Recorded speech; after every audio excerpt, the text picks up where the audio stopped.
Welcome to బేబీఆర్ property service. మీకోసం అయితే ఈ కార్నర్కి 1 ఎకరం వ్యవసాయ భూమి అండ్ కమర్షియల్ బిట్ తీసుకురావడం జరిగింది. ఇది సూర్యాపేట హైవే. ఈ హైవేకే మనకు అవుపించేదంతా 1 ఎకర్ ల్యాండ్. ఇది అటు సైడ్ ఏమో తోట బార్డరు, వెనకాల అద్దు బార్డరు మొత్తం. ఇది ప్యూర్ రెడ్ సాయిల్. ఇది రోడ్ పేద వచ్చేసి మనకు 200 పైన వస్తుంది, 200 ఫీట్ల పైన వస్తుందండి. ఇది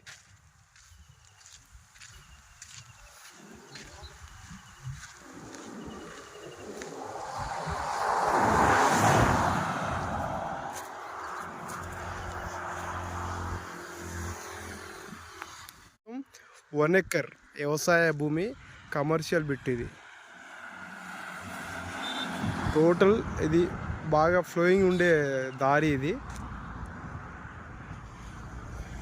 ఈ దారికి ఆనుకొనే 1 ఎకరం వ్యవసాయ భూమి అండ్ కమర్షియల్ బిట్ ఏ విధంగా యూజ్ చేసుకోవచ్చు. పక్క పొంటి ఆల్రెడీ తోటలు వేసుకున్నారు, దాన్ని ఆనుకొని ఉన్న భూమి ఇది.